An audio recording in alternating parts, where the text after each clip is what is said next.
kamu buat akan kamu tepati?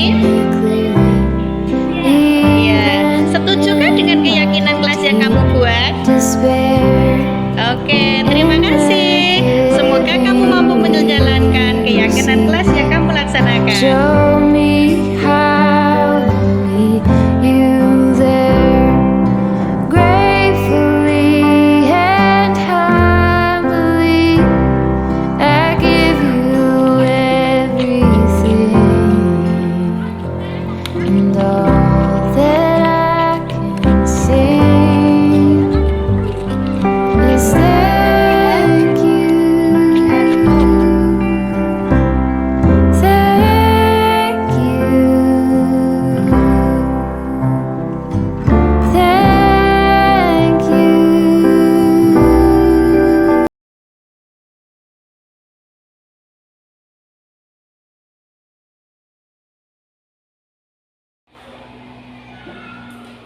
Guys, bisa mulai. Assalamualaikum warahmatullahi wabarakatuh. Salam sejahtera kita semua yang saya hormati Bapak Ibu Dewan Guru SDN Karangani 1 serta staf karyawan dan karyawati SDN Karangani 1 yang berbahagia.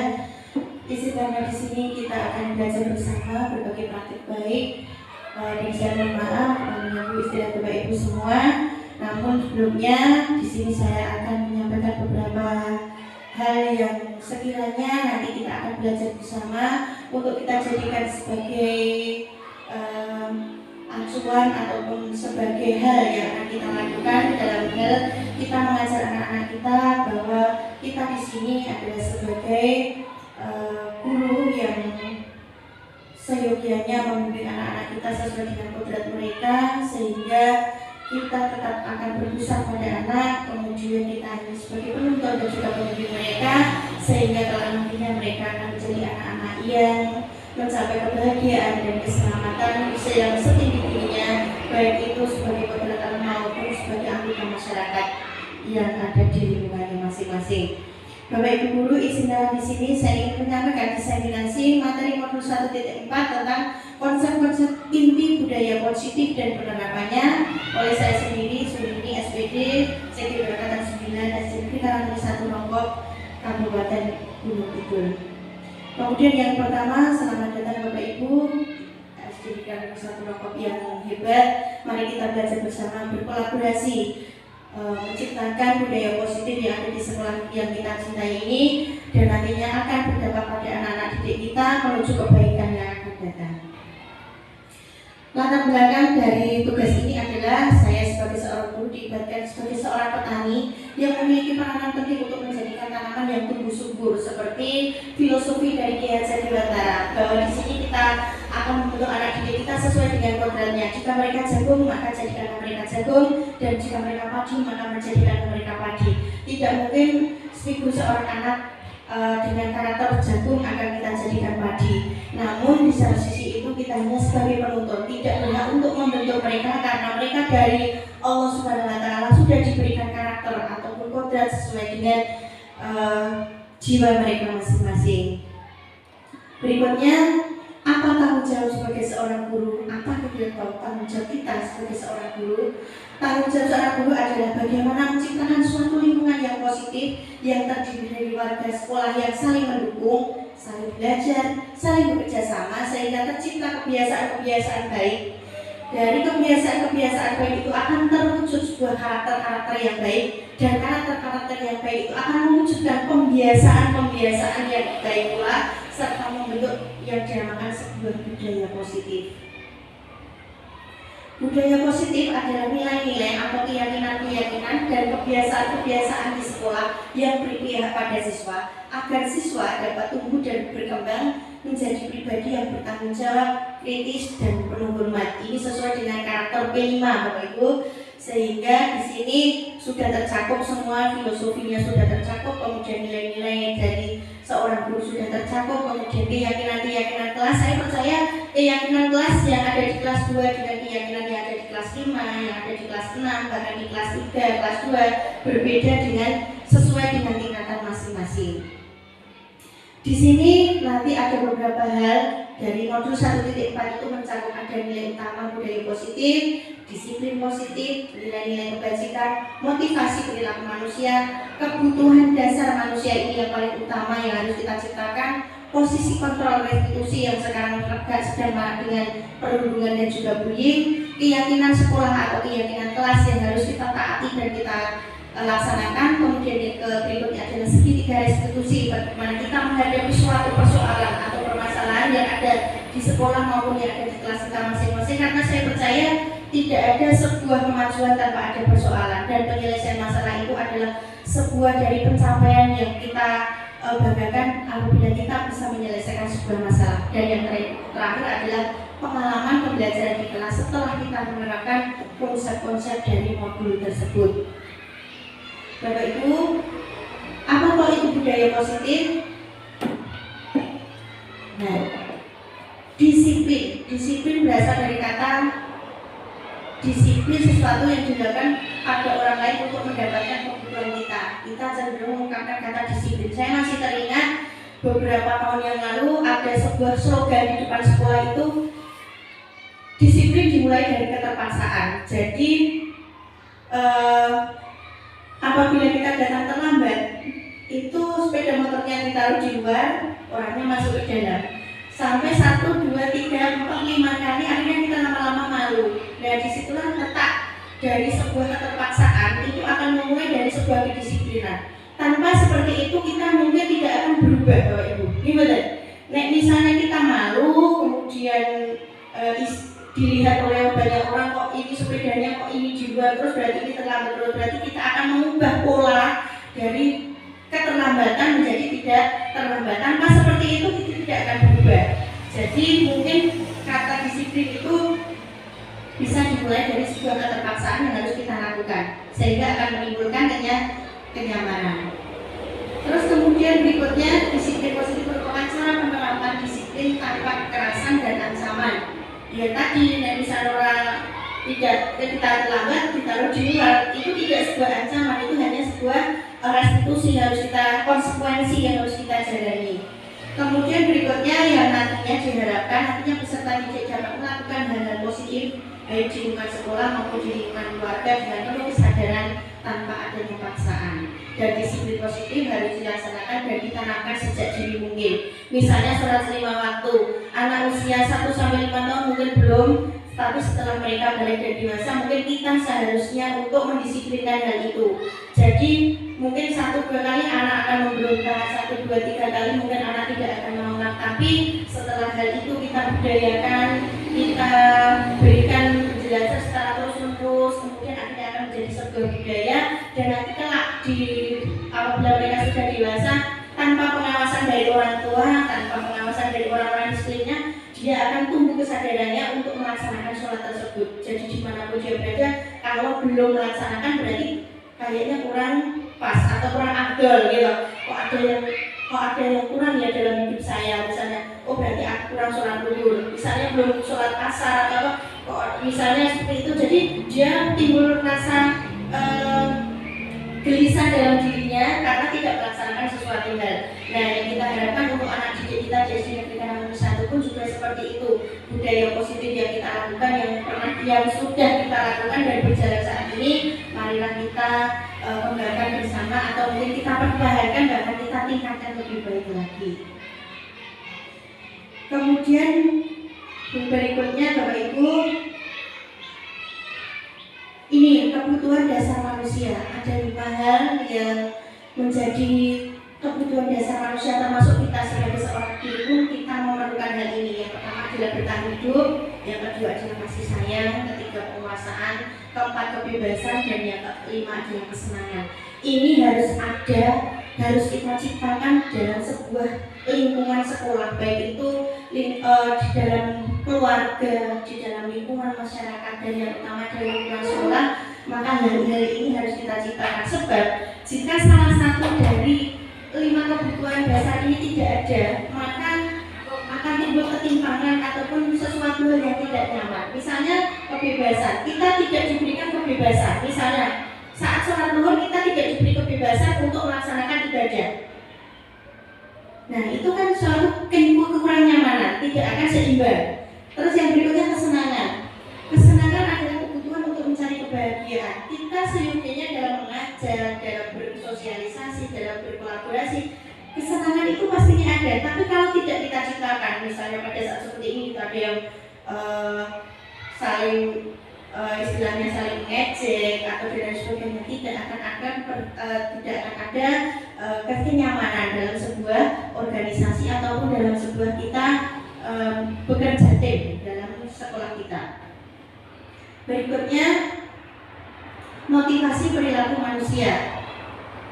Menurut Jerry Gosen dalam bukunya menyatakan ada 3 motivasi dalam perilaku manusia. Yang pertama yaitu untuk menghindari ketidaknyamanan atau hukuman. Yang kedua untuk mendapatkan imbalan atau penghargaan dari orang lain. Yang ketiga untuk menjadi orang yang mereka inginkan dan menghargai diri sendiri dengan nilai-nilai yang mereka percaya.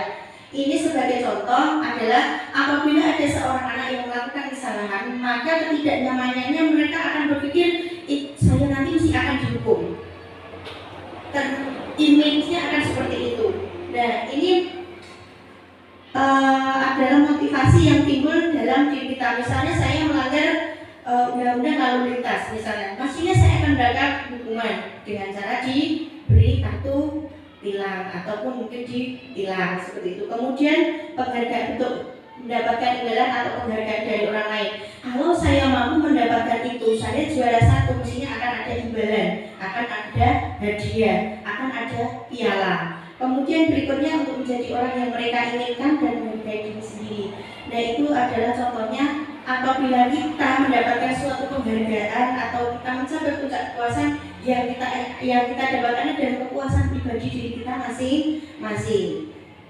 Kemudian berikutnya Bapak Ibu, teori motivasi hukuman dan penghargaan. Di sini dan lagi mana-mana tentang bullying dan sebagainya, saya akan mencoba untuk menayangkan sebuah video yang mungkin ini akan bermanfaat untuk kita semua, bahwa kita menyadari bahwa kita itu, saya berpikir dulu seorang guru itu adalah sebagai penghukum, tetapi ternyata kita ada 5 posisi kontrol yang harus kita lakukan dalam menghadapi sebuah masalah. Salah satu program yang dikembangkan adalah 5 posisi kontrol. 5 posisi kontrol dalam konstitusi adalah proses perjalanan seorang pendidik agar dapat mengenali dirinya. Pada video kali ini, kita akan membahas tentang 5 posisi kontrol yang dikembangkan oleh Diane Rosen dan contoh penerapannya.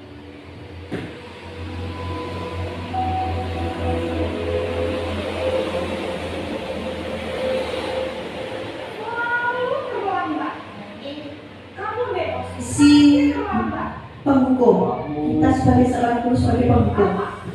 Apa coba? Alasan kamu apa lagi? Kapan sih kamu tidak terlambat? Malas sekali ya kamu jadi anak. Saya Dasar pemalas.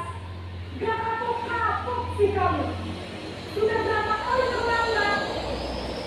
Sana, kamu keliling lapangan basket 2 kali.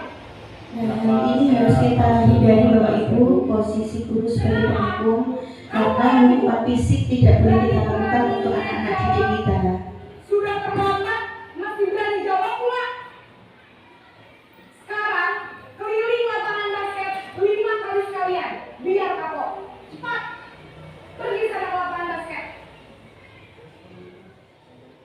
Posisi penghukum biasanya berbicara dengan nada tinggi, menghardik, menunjuk-nunjuk, menyakiti, dan menyindir. Hukuman bisa berupa fisik maupun psikis. Ibu dan bapak guru hebat. Dampak yang terjadi pada murid ketika guru berada pada posisi penghukum adalah murid cenderung akan memberontak, bahkan menyimpan dendam. Kemudian posisi yang kedua adalah membuat rasa bersalah. Ini juga baru saya dapatkan yang ternyata dalam menghadapi sebuah masalah itu ada berbagai metode yang harus kita lakukan. Naren!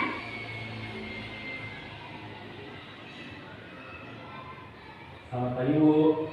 Naren, kamu kenapa terlambat lagi, nak? Ya Tuhan, Naren, kamu senang ya bikin ibu susah?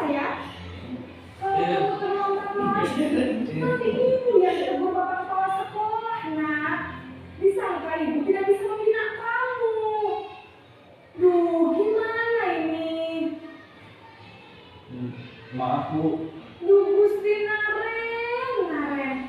Kamu suka ya kalau ibu tegur bapak kepala sekolah? Pas. Maaf ya Bu. Maaf sekali. Posisi pembuat rasa bersalah berbicara dengan nada tenang, cenderung lembut. Namun kata-kata yang diutarakan membuat Mei merasa menjadi orang yang gagal, memandang buruk dirinya sendiri, merasa tidak berharga, dan tidak sanggup membahagiakan orang lain. Ketika dia mengambil Ini sebagai posisi teman, posisi kontrol sebagai seorang teman.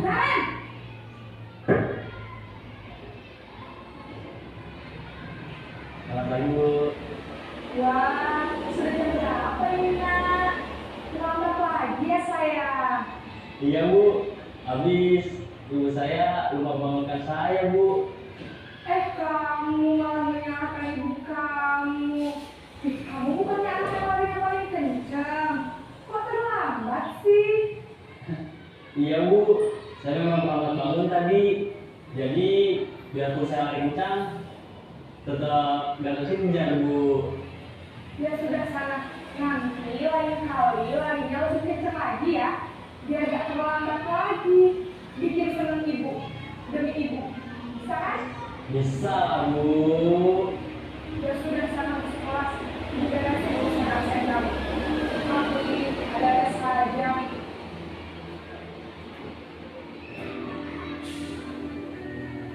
Kemudian berikutnya adalah sebagai posisi atau pemantau juga monitor dalam sebuah masalah. Di sini adalah permasalahannya terlambat datang ke sekolah.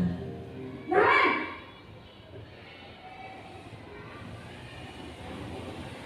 Selamat pagi Bu. Naren, apa peraturan sekolah kita tentang jam berapa kita harus ke sekolah? Ya, betul.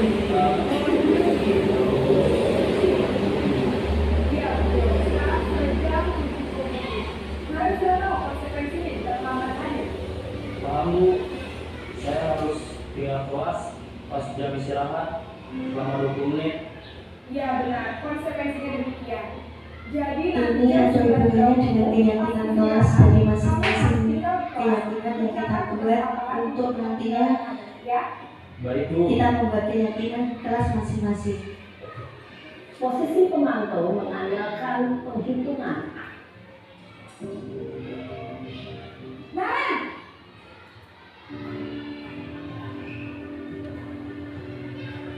Dan yang terakhir adalah posisi manajer atau pemimpin.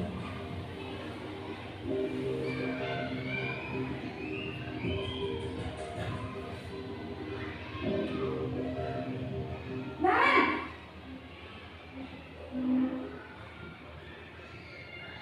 Selamat pagi Bu. Selamat pagi Naren. Maaf Bu, saya terlambat. Iya, sekolah masuknya jam 7, sekarang sudah jam 7.20. Jadi sekarang bagaimana ini Naren? Maaf Bu, saya lupa alarm saya semalam. Baiklah, kira-kira sekolah yang mana yang kamu gunakan? Hari sendiri dan orang lain mungkin ya Bu. Setuju. Jadi, apakah Naren meyakini prinsip saling menghormati tersebut? Iya Bu, saya meyakininya. Apakah Naren bersedia memperbaiki masalah keterlambatan ini? Bersedia Bu. Bagaimana kamu akan memperbaiki masalah keterlambatan ini? Saya akan coba untuk tidak lupa menyetel alarm saya Bu. Baik, kalau Naren mau nyetel alarm di rumah, ada orang yang kira-kira bisa bantu mengingatkan tidak? Bapak Ibu, ternyata ini adalah hal baru yang saya dapatkan dari materi 1.4 ini, bahwa kita sebagai seorang guru itu mempunyai 5 posisi kontrol dalam menghadapi sebuah masalah. Yang pertama adalah sebagai yang terakhir manajer, kemudian penghukum yang tadi sudah kita lihat, kemudian ada juga tentang pemantau atau monitor, kemudian juga ada teman, kemudian pembuat rasa bersalah. Nah, di sini kita diminta ataupun istilahnya kita diminta untuk menghadirkan hal tersebut 5 posisi kontrol kita dalam menghadapi anak-anak didik apabila mereka di kelas menghadapi sebuah masalah. Dan saya percaya bahwa sebuah kelas itu mempunyai masalah yang berbeda-beda dengan yang lainnya, ataupun kelas saya kelas 2 mungkin berbeda dengan kelas 6, kemudian kelas 6 berbeda dengan kelas 5. Nah, di mana kita memposisikan diri kita sebagai posisi kontrol untuk menyelesaikan masalah tersebut. Hal itu berhubungan dengan segitiga restitusi yang harus kita tegakkan ataupun harus kita budayakan. Nah, apa itu dan segitiga restitusi itu apa? Nah, di sini konsepsi dari disiplin dengan identitas gagal, yaitu yang pertama tadi hubungannya dengan 5 posisi kontrol tadi, ada hukuman dan juga ada penghargaan. Ada sisi positif, mesti ada sisi negatifnya. Nah, untuk sisi hukumannya adalah menyakitkan, memaksa, tidak nyaman, membuat rasa takut, murid menyembunyikan kesalahan, murid merasa rendah diri, terhakimi, kemudian rendah diri dan lain sebagainya. Itu mesti akan ada apabila anak tersebut melakukan kesalahan. Terus kemudian apabila anak itu melakukan sesuatu yang membanggakan, mestinya ada penghargaan. Penghargaan itu ada yang menimbulkan efek positif maupun efek yang negatif pula. Misalnya penghargaan yang tidak efektif, kemudian penghargaan dapat merusak hubungan atau menimbulkan sifat iri. Misalnya Pak Yayan juara atau apa, kemudian oleh kepala sekolah diberikan batik misalnya. Nah, otomatis yang tidak kita seperti ini kan akan menimbulkan rasa iri lah istilahnya, wah itu nah misalnya seperti itu. Ini hanya contoh. Kemudian mematikan kreativitas. Mestinya anak yang pandai akan mendapatkan ribet yang lebih banyak dibanding mereka yang sewu anak di bawah rata paling untuk segitu ribet yukur kain, untuk paling segitu aja yukur kain. Nah misalnya seperti itu. Kemudian merampas dan hak dan menghargai dirinya. Itu berikutnya. Terus kemudian apa itu yang disebut dengan restitusi? Saya lanjutkan. Restitusi adalah menjadi pemimpin pembelajaran, kemudian menjadi coach bagi murid dan guru lain, mendorong kolaborasi, mewujudkan kepemimpinan murid dan menggerakkan komunitas praktisi. Nah, ini merupakan PR bagi kita semua. Mari kita tingkatkan dari komunitas belajar yang sudah kita buat, yaitu Sinobar di Karsa ya Pak. Sinau bareng SD Karangmuni 1. Kemudian apa itu restitusi? Kalau kita mendengar kata restitusi mungkin kita teringat tentang penghukuman atau mungkin di kejaksaan seperti itu. Namun di sini adalah proses menciptakan kondisi bagi murid untuk memperbaiki kesalahan mereka sehingga mereka kembali pada kelompok mereka dengan karakter yang lebih kuat. Artinya kita diminta untuk menguatkan anak yang bersalah supaya mereka tidak rendah diri ataupun tidak minder.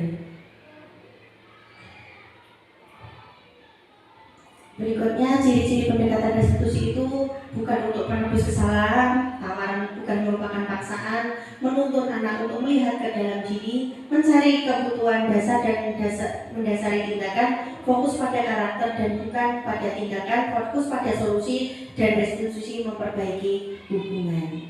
Berikutnya, perbedaan antara hukuman, konsekuensi dan restitusi. Di sini tadi mungkin bila kita terlambat tadi merupakan sebuah konsekuensi, terus hukuman itu berbeda dengan restitusi, dan yang paling ringan di sini adalah sebuah restitusi. Hukuman itu adalah sesuatu yang menyakitkan, kemudian tersakiti, bersifat negatif, kemudian paksaan, mendorong menyalahkan diri, kemudian dibuat oleh guru. Kemudian jika konsekuensi itu antara tengah-tengah antara guru dengan siswa, yaitu sesuatu yang harus terjadi, murid atau anak dibuat tidak nyaman, bersifat netral, stimulus respon, mendorong kepatuhan, dan dibuat oleh dua orang yang berkepentingan, yaitu oleh guru dan oleh murid. Kemudian yang berikutnya adalah restitusi. Ini adalah yang paling ringan atau yang paling nyaman kita gunakan, yaitu merupakan pilihan, murid anak mendapatkan penguatan, bersifat positif, teori kontrol, kemudian mendorong disiplin positif dibuat oleh murid. Jadi dalam kita membuat sebuah keyakinan kelas itu misalnya tidak boleh datang terlambat, itu sebaiknya dalam restitusi itu tidak munculkan kata tidak, karena kata tidak itu adalah sesuatu yang negatif. Nah, maka dibuat jangan datang terlambat. Kata tidak itu sebaiknya kita hindari Bapak Ibu jika kita akan membuat kesepakatan kelas atau keyakinan kelas. Kemudian contoh kasus siswa yang tidak mengerjakan PR. Nah, ini perbedaannya Pak Bu. Ini sudah pernah kita angkat ya dalam PI yang kedua kemarin tentang sertifikat restitusi dan juga tentang kasus mengerjakan PR. Dan ini saya akan kembali saya bagikan kepada Bapak Ibu. Jika anak tidak mengerjakan PR itu hukuman itu hormat bendera 10 menit, guru marah dan anak menjadi takut. Kemudian untuk konsekuensi itu guru memberikan konsekuensi untuk mengerjakan PR-nya jam istirahat dan guru dengan tegas serta siswa menghormati peraturan tersebut. Nah, untuk restitusi sendiri yaitu guru menanyakan keyakinan mengapa kamu tidak mengerjakan, apa alasannya dan lain sebagainya. Setelah kita mendapatkan jawaban dari anak tersebut, maka guru terbuka untuk menghormati dirinya dan orang lain dan karena menanyakan seharusnya apa yang harus kamu lakukan. Nah, seperti itu. Jadi beda nih Pak Bu, hukuman, konsekuensi dan restitusi. Di sini sudah terlihat begitu nampak antara restitusi dengan hukuman. Berikutnya posisi kontrol tadi sudah saya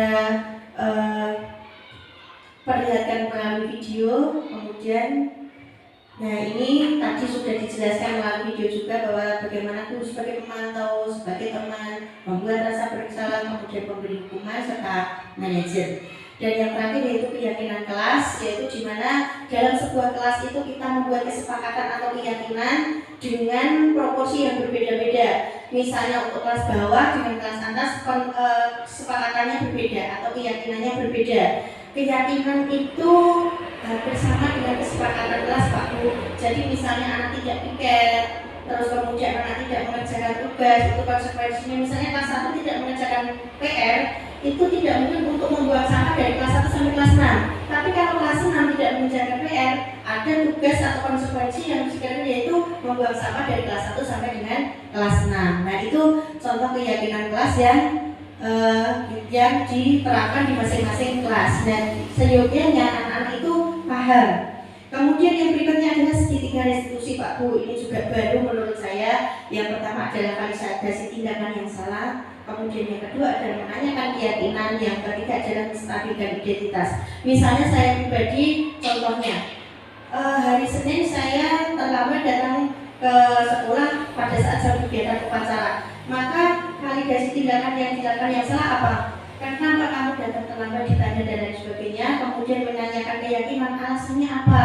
Dan yang terakhir adalah menstabilkan identitas dengan restitusi tadi, bukan sebuah hukuman, tapi sebuah restitusi. Dan yang terakhir Bapak Ibu, ini untuk menstabilkan tadi, apa itu menstabilkan identitas di sini ada, kemudian validasi tindakan yang salah itu seperti apa, kemudian menanyakan keyakinan ketika ada dua langkah yaitu langkah 1 dan langkah 2. Langkah 1 yaitu memperbaiki dari kesalahan yang sudah kita lakukan, membuat kita lebih baik lagi, dan yang kedua adalah memperbaiki apa yang sudah ada di dalam diri kita untuk lebih baik lagi. Nah, itu di keyakinan diri. Jadi keyakinan itu bukan berasal dari orang lain tapi dari unsur intrinsik yang ada dalam diri kita, menyadari bahwa apa yang kita lakukan itu salah, seperti itu. Dan Bapak Ibu, sebelum saya menutup, adakah tanggapan atau masukan, saran atau mungkin yang perlu kita sharingkan atau kita tanggapi?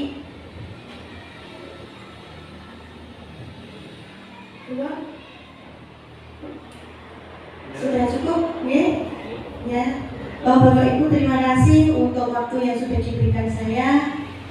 Demikian untuk definisi pagi hari ini, budaya positif. Semoga dengan kita sebagai seorang guru mendampingi anak-anak didik kita, menjadikan mereka lebih baik lagi. Kemudian budaya positif yang sudah kita lakukan ada salam senyum, salam sapa, kemudian kegiatan-kegiatan upacara, kemudian profil iman, kemudian kegiatan-kegiatan yang mendukung, kegiatan keagamaan dan lain sebagainya, supaya nantinya di tahun yang akan datang lebih baik lagi dan juga akan membawa kemajuan untuk SD Negeri Karangturi 1. Bapak Ibu yang saya hormati, demikian yang saya sampaikan. Apabila ada tutur kata yang kurang berkenan, saya mohon maaf. Saya akhiri. Wassalamualaikum warahmatullahi wabarakatuh.